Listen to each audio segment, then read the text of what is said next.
Hello नमस्कार. इन्फिनिडल fashion बुटीकमध्ये आपलं स्वागत आहे. लास्ट टाईम जसं मी अनाऊन्समेंट केलं होतं की आपण एक सिरीज रन करत आहोत ज्यामध्ये तुम्हाला काय काय इंटरेस्टिंग फॅक्ट्स माहिती पडणार आहेत. सो त्याच सिरीजचा डे 1 आणि फॅक्ट नंबर 1.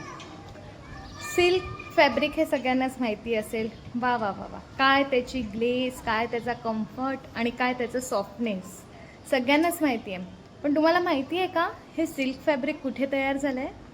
तर मग ऐका, ह्याची एक अशी स्टोरी आहे छोटीशी. सगळ्यात आधी सिल्क फॅब्रिक जे आहे हे चायनामध्ये इसवी सन पूर्व 2700मध्ये इन्व्हेंट झालं.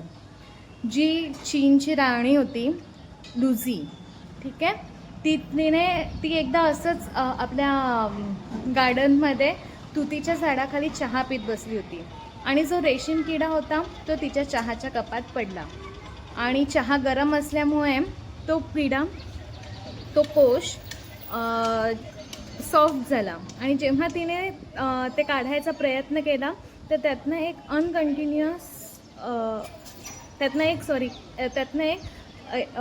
लांब लचक कंटिन्युअस धागा निघताना तिला दिसला.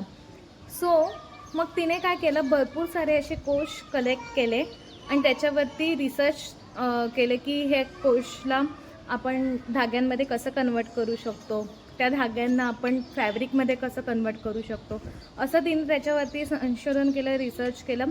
आणि तेव्हाच इथे सेरिकल्चर म्हणजेच रेशीम उत्पादनाची सुरुवात झाली आणि आपलं फर्स्ट सिल्क फॅब्रिक तयार झालं.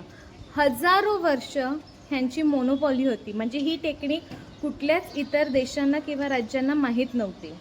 आणि अशाच प्रकारे त्यांचं हे सेरिकल्चर सुरू झालं आणि ती मोनोपॉली हजारो वर्ष टिकून होती. आणि त्यानंतर त्यामध्ये ती टेक्निक जपान नंतर इंडियाने